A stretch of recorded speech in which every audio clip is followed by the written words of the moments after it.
Hello, church family. It's Pastor Paul again, and we're going to continue on with the Devo on, I think we were in John chapter 15, the last Devo we did, verses 1 through 17. And if you recall, that was where Jesus is sitting down with his disciples and he's going through clarity with his disciples about that he's the true vine and that they needed him. We need Jesus. And we talked about that. And hopefully you had the opportunity to read through that chapter, or at least that first part. And I encourage you to do the same with today's Devo. We're going to be in John chapter 15, verses 18 through 27, a continuation of that same chapter. And the remarkable thing is that Jesus said in verse 4, and you recall, "You did not choose me, but I chose you and appointed you that you should go and bear fruit." And then he continued on later with, "These things I command you, that you love one another. And I am the vine, and you are the branches." There it is again, reminding us that all the source of our love comes from Jesus, not ourselves. I've been challenged many times, both outside in the secular world and also in the church, with loving others. It's actually a little bit easier when it's somebody outside the church. When you're in the church, it's somebody you know, and usually your feathers get ruffled and something gets askew in your heart and maybe in their heart, and you're dealing with that. And Jesus knew that with his disciples. And he knew that it would be a continuous issue in his absence when he left this earth and went to heaven. Remember, he was soon to tell them that he was going to the cross.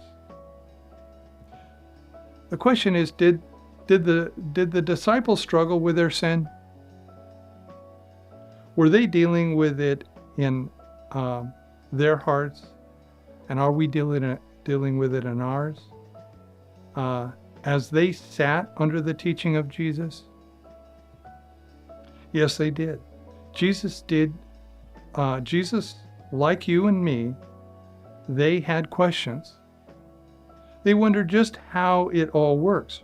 Remember, they fell under the religiosity of that time, under the Sanhedrin and the Pharisees. They were all following the law. There was no other way. But they didn't know what to do about their sin, as you recall Pastor Gary expressed that in a message a couple weeks ago, and how the religious leaders of that day only had one way, the law.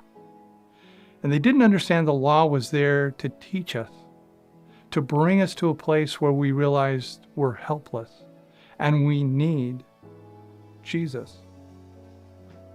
As we enter into today's Devo, I want you to remember that as these 12 disciples sat to listen to Jesus, and remember, last week, or the last time I did the Devo, he started with, "I am the vine, you are the branches," and that they could do nothing without his substance. He was the source of all their love. And yes, distance, never mind. So we're going to go on now and start with verse 18. I'm going to read this for today's passage. John 15:18. "If the world hates you, you know that it hated me before it hated you. If you were of the world would love its own. Yet because you are not of the world, but I chose you out of the world, therefore the world hates you. Remember the word that I said to you, a servant is not greater than its master. If they persecuted me, they will also persecute you. If they hate my word, they will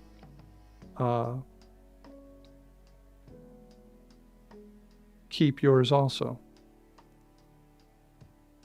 But all these things they will do to you for my name's sake, because they do not know him who sent me. If I had not come and spoken to them, they